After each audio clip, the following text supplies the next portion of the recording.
नमस्कार दोस्तों, आज हम दौसा जिले से अलवर के रास्ते में, शाहपुरा के रास्ते में भानगढ़ नामक एक भूतों का भानगढ़, जिसे बोला जाता है भूतों का भानगढ़, एक राजस्थान का ऐसा दुर्ग जिसके बारे में कहा जाता है कि एक रात में वह दुर्ग नष्ट हो गया।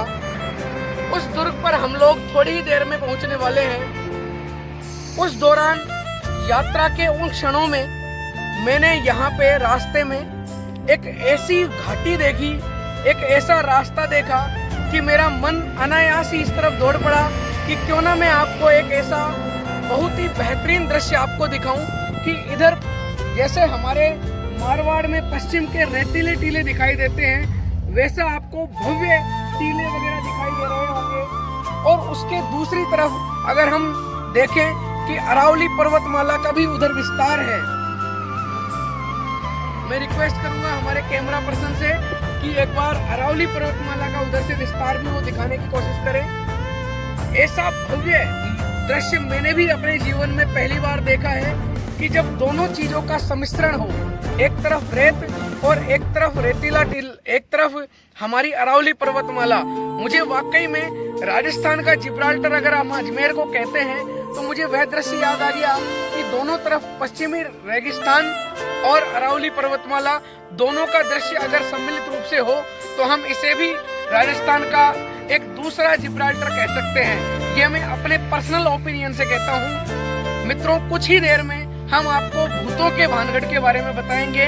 और भानगढ़ एक ऐसा किला है जो रातों रात उजड़ गया। उसकी कहानी को हम थोड़ी ही देर में आपके सामने प्रस्तुत करने वाले हैं। धन्यवाद। तो पहुंच चुके हैं हम भानगढ़, भूतों का भानगढ़। यहाँ के फ्रंट गेट पर ही बना रखा है हनुमान मंदिर, क्योंकि हम जब बोलते हैं जय हनुमान ज्ञान गुण सागर तो भूत डर के और भाग जाते हैं। मित्रों, भूतों को देखने के लिए भी यहाँ बनाया गया है टिकट घर। भूत अगर देखना है तो भी टिकट लेकर देखना पड़ेगा।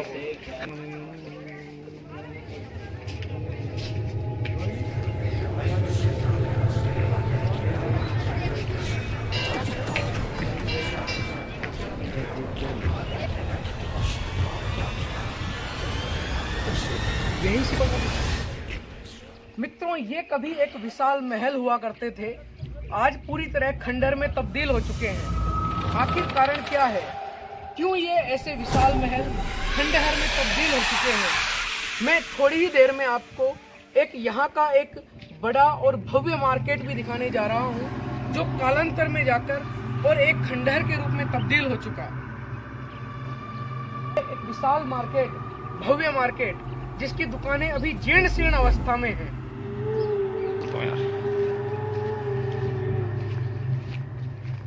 गुरु मित्रों, मैं बताना चाहूंगा कि यहाँ पर किस प्रकार से दुकानें खंडहर में तब्दील हो गई। देखो, ये दुकान है और इस दुकान के अंदर भी दुकान है। अर्थात हम ये कह सकते हैं कि यहाँ का जो मार्केट था वो पूरी तरीके से, जैसे यहाँ पर एक चूड़ी बाजार हुआ करता था और यहाँ की चूड़ियों के लिए भी कहा जाता है कि यहाँ की चूड़ियाँ मत्स्य प्रदेश अलवर तक के लिए विख्यात थी, भानगढ़ की चूड़ियाँ, क्योंकि यहाँ पर एक बड़ा ही भव्य एक मार्केट था। कि जब हम इसके अंदर एंटर करते हैं दुकानों के अंदर, तब हम देखते हैं कि चारों तरफ से ये बिल्कुल एक, आज ये पूरी डरावना है। और यहाँ पे रात में ऐसा बोला जाता है कि यहाँ पे एक ऐसे अनसुनी हमें आवाजें सुनाई देती है जो हमने कभी सुनाई नहीं दी है। ऐसी चीखें, ऐसी चित्कारें सुनाई देती है जो हमने अभी तक सुनी नहीं है।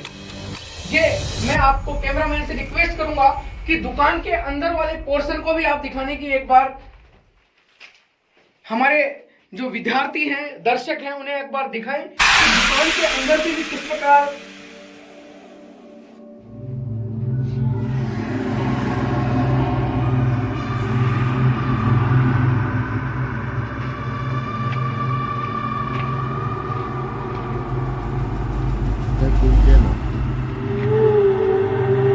अब मैं इस दुकान से बाहर निकल रहा हूं और यहाँ का एक महल में आपको ऐसा दिखाना चाहता हूँ, जो कि कहा जाता है कि यहाँ की राजकुमारी रत्नावती के महल के नाम से विख्यात है। एक बार मैं रिक्वेस्ट करूंगा कि फिर से आप उस महल को दिखाएं।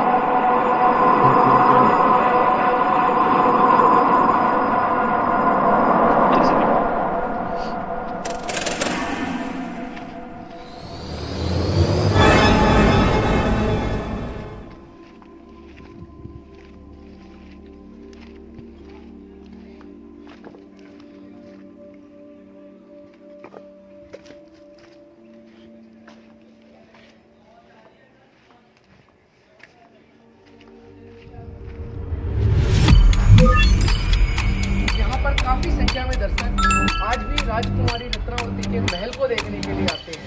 अब मैं आपको दिखा रहा हूँ यहाँ का खौफनाक महल।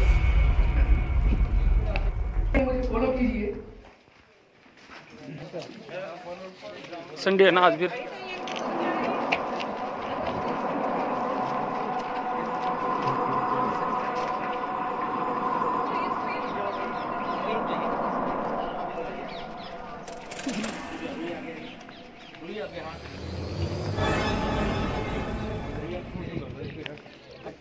कहा जाता है कि पीपल के पेड़ में भी भूत निवास करते हैं।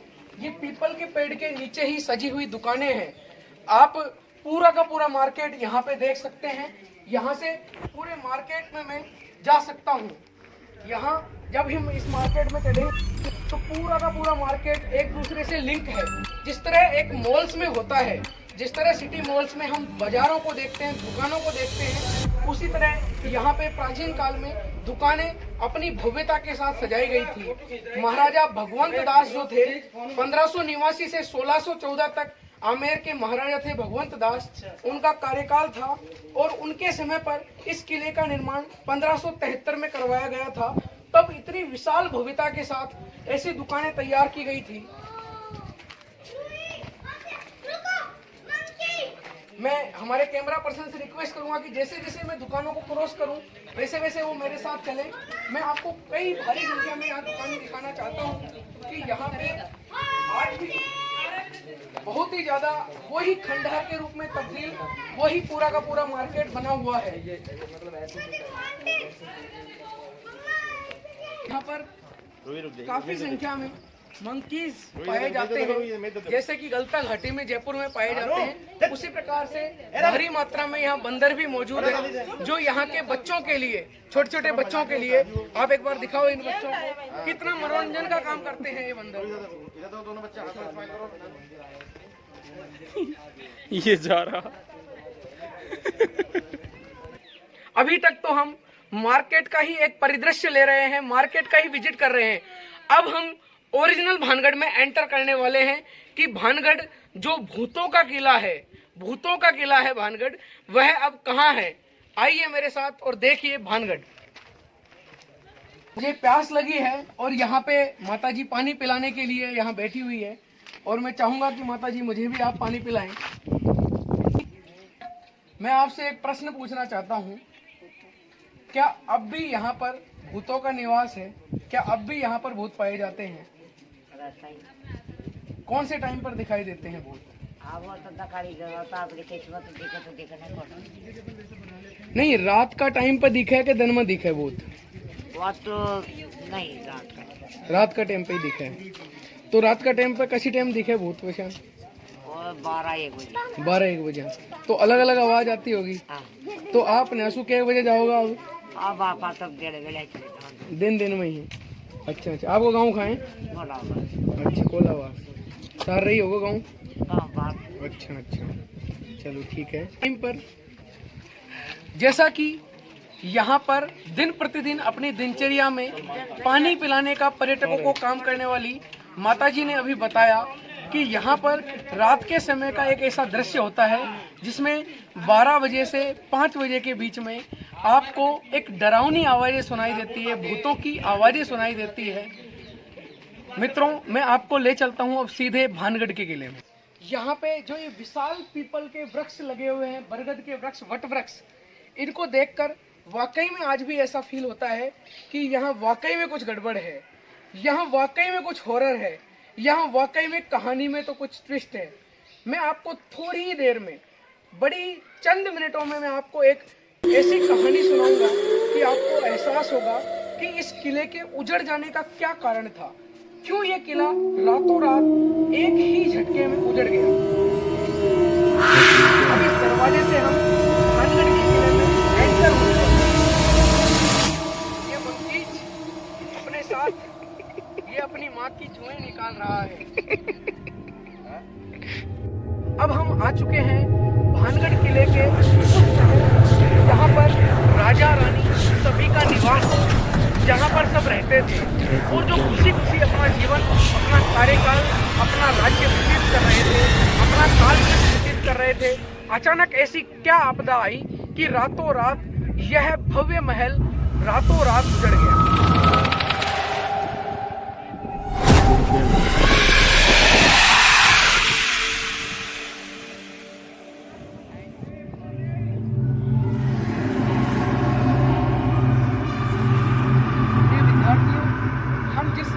देखने का बेसब्री से इंतजार कर रहे थे।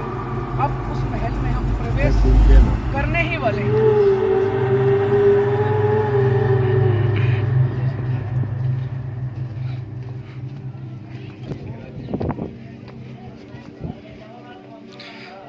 महल की तरफ चलते रहे। यहाँ केवल का किला ही नहीं, वरन प्रकृति ने इस किले को अपनी गोद में बिठा रखा है। सौंदर्य भी है। एक बार दिखाइए इन्हें प्रकृति का अनुभव सौंदर्य।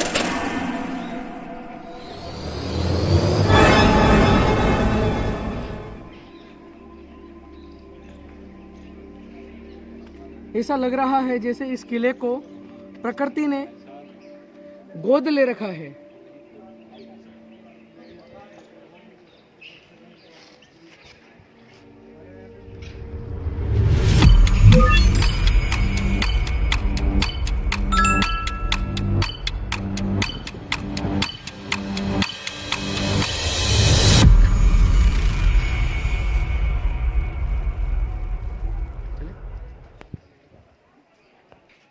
यह एक ऐसी सुरंग जो आताताइयों से इस दुर्ग की रक्षा के लिए, जब यहाँ पे इस दुर्ग पर आक्रमण किया जाता था तो यहाँ की रानियों को और यहाँ के जो राजकुमार होते थे उनको इस सुरंग के माध्यम से, मुझे इसमें जाते हुए ही डर फील हो रहा है क्योंकि यहाँ पर भयानक अंधेरा है, तो इस सुरंग में से वहाँ से रानियों को आताताइयों से सुरक्षा के लिए बैक जो डोर था उससे उन रानियों को एग्जिट करवाया जाता था।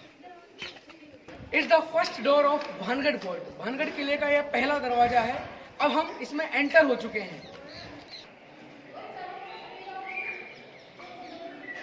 आप लोगों के मन में जिज्ञासा होगी कि जब यह किला पूरी तरह ध्वस्त और नेस्तनाबूद हो चुका तो आज भी यहाँ पर जब हमने बाहर की जब दुकानें और मार्केट देखा तो हमें खंडहर नुमा तब्दील हो चुका मार्केट दिखा, लेकिन आज भी यह किला और राजस्थान के अन्य किलों की भांति ही सुरक्षित क्यों है? तो ऐसे ही प्रश्नों का जवाब बस मैं आपको चंद सेकंडों में और देने वाला हूं। अभी और किला आपको दिखाता हूं थोड़ा सा।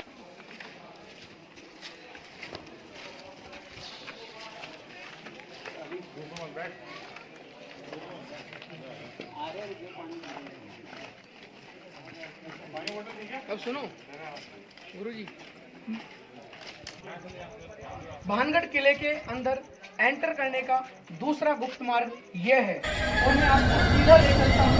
इस गुप्त मार्ग में सीढ़ियां भी बनी हुई है और बहुत ही ज्यादा यहाँ पर पूरी तरीके से अंधेरा है। मुझे लग रहा होगा कि दर्शकों को और विद्यार्थियों को मेरा जो चेहरा है वो भी साफ नहीं दिखाई दे रहा होगा और मुझे भी यहाँ पे थोड़ा थोड़ा डर फील हो रहा है क्योंकि पूरी तरह इस महल में अंधेरा छाया हुआ है। पूरी तरह अंधेरे वाला माहौल है। यहाँ पे चमगादड़ और कई प्रकार के कबूतर वगैरह मेरे सामने से यहाँ पे उड़ उड़ के भाग रहे हैं। तो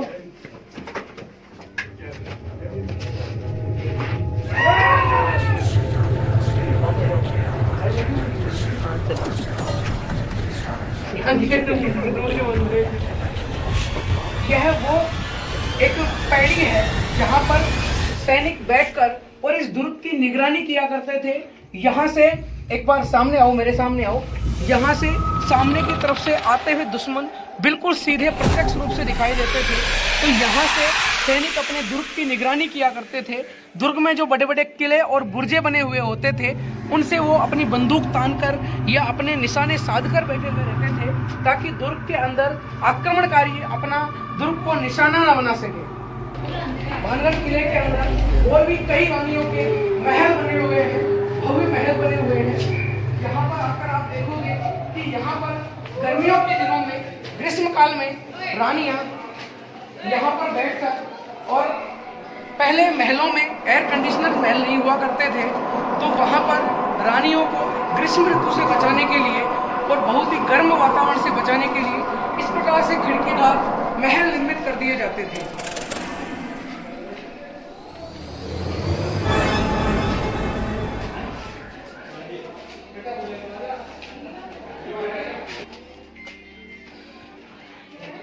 मित्रों, यात्रा के इस पड़ाव के उस एंड पॉइंट पर मैं आपको ले चला हूं, उस बिंदु की तरफ जहां मैं आपका ध्यान आकर्षित करना चाहता हूं कि यह महल रातों रात कैसे उजड़ गया।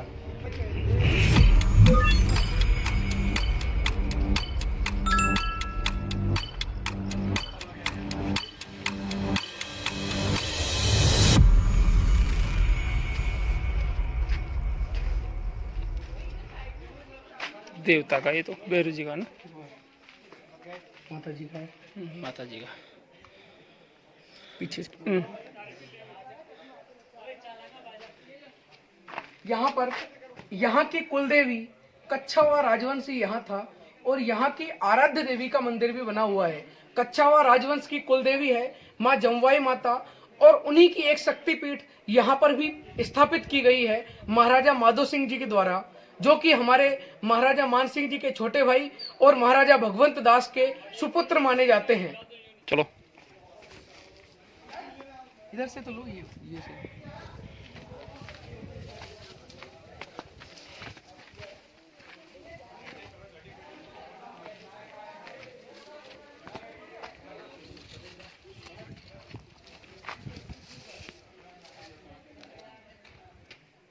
तो मित्रों, जैसा कि आपने इस पूरे दुर्ग के बारे में देखा, इस किले के बारे में देखा कि किस प्रकार से यह रातों रात यह किला उजड़ गया, तो इसके पीछे की दास्तान यह है कि यह किला एक कालखंड में कच्छवा वंश, जो कि महाराजा राम के पुत्र कुश के वंशज कच्छवा कहलाते हैं, उनका यहाँ पर अधिकार था। 1573 में आमेर के राजा भगवंत दास ने अलवर के समीप भानगढ़ नामक कस्बे में इस दुर्ग को अरावली पहाड़ियों पर बसाया। उनके सुपुत्र और मानसिंह जी के महाराजा मानसिंह, जिनका एक भव्य नाम है राजस्थान के इतिहास में, उनके सुपुत्र ने इस दुर्ग को अपने छोटे भाई महाराजा माधो सिंह को भेंट किया, और महाराजा माधो सिंह के कार्यकाल में इस दुर्ग का पुनर्निर्माण कराया गया। इस दुर्ग में एक राजकुमारी रहती थी, जिनका नाम था राजकुमारी रत्नावती। राजकुमारी रत्नावती, जिनके सौंदर्य के चर्चे पूरे विश्व भर में विख्यात थे। आसपास के महाराजा उनके साथ विवाह के कई प्रस्ताव भेज चुके थे, क्योंकि उनके सौंदर्य का चर्चा पूरे विश्व में विख्यात था। आसपास के जो रियासतें थी, उनके राजकुमार उनका वर्ण करने के लिए, उनसे विवाह करने के लिए आते थे।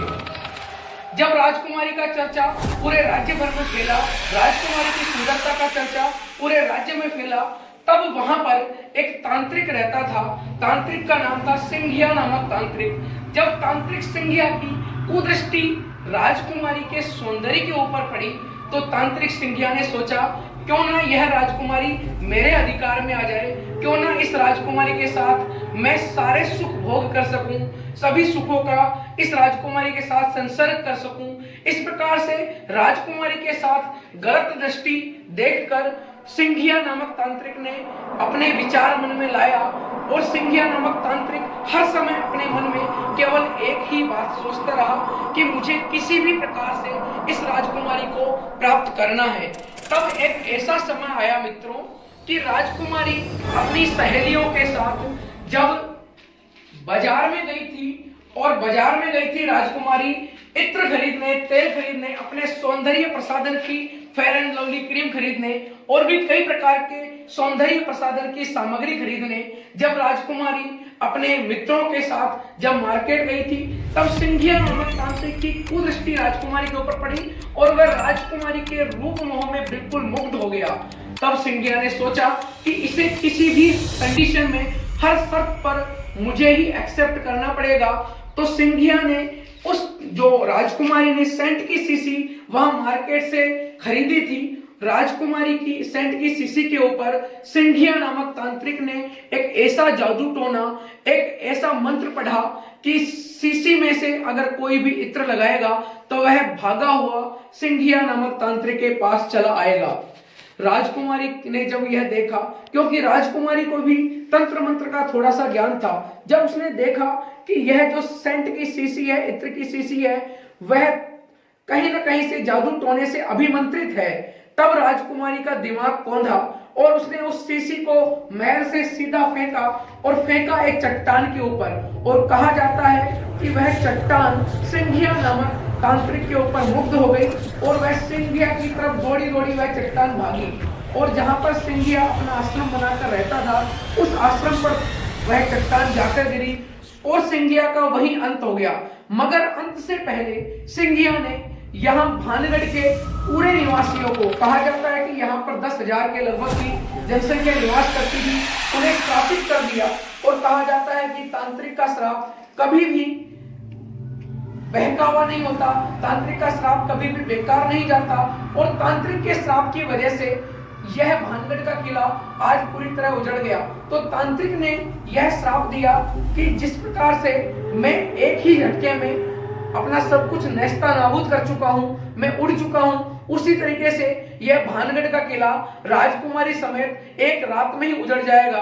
तो वह चट्टान सिंघिया के ऊपर पड़ी और वह किला किसी भी प्रकार के प्राकृतिक प्रकोप की वजह से रातों रात यह भानगढ़ का किला अपने इतिहास में अपना नाम केवल उजड़े हुए किले के रूप में पहचान बनाए हुए है। तो मित्रों, मैं यह चाहता हूं कि आप लोगों को भानगढ़ के इस पूरे दृष्टांत को समझ आया होगा।